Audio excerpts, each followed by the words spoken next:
நம்ம வாயே குட்டி வாய். ஆனால் நம்ம எடுத்துகிட்டு வரதெல்லாம் பெருசு பெருசாக எடுத்துகிட்டு வருது. அதில் பாதி தான் கட்ட முடியுது, பாதி கீழே விழுந்துடுது. ஸோ 2 வாரம் குருவி பார்த்திங்கன்னா கூடு கட்டுறதுக்கு முன்னாடி விசிட் பண்ணிச்சுங்க. ஒரு கருப்பு குருவி, ஒரு மஞ்சள் குருவி, 2 வந்து சுற்றுன்னு சுற்றுச்சு வீட்டை. அதுக்கப்புறமே சண்டேலேருந்து அந்த மஞ்சள் கலர் குருவி வந்து கூடு கட்ட ஆரம்பிச்சிச்சு. ஆனால் அதை எடுத்துகிட்டு வரதெல்லாம் பெருசு பெருசாக எடுத்துகிட்டு வருது.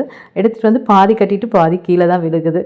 ஸோ டெய்லியும் ஒரு மத்தியானம் 1 மணி 2 மணி வரைக்கும் கட்டுது. அதுக்கப்புறமேட்டு ஆள் எங்கே போகுதுன்னே தெரில, அட்ரஸே காணும். அதுக்கப்புறமேட்டு திருப்பி அடுத்த நாள் தான் வருது. ஆனால் டெய்லியும் அது காலையில் எந்திரிச்சோடனே அந்த சத்தத்தை கேட்கறதுக்கு சூப்பராக இருக்குது. காலையில் ஒரு 5:30 மணி 6 மணிக்கெலாம் வந்து கட்ட ஆரம்பிச்சிடுது.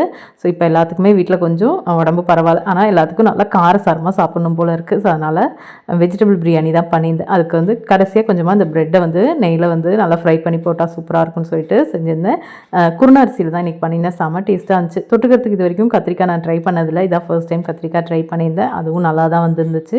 இது வந்து காலையில் டிஃபனுக்கு மட்டும் தான். மத்தியானத்துக்கு பார்த்திங்கன்னா சாப்பாடு, கொள்ளு சட்னி, கொள்ளு ரசம் தான் பண்ணியிருந்தேன். ஏன்னா இன்னும் கொஞ்சம் கோல்டு இருக்குதா, ஸோ அதனால தான்.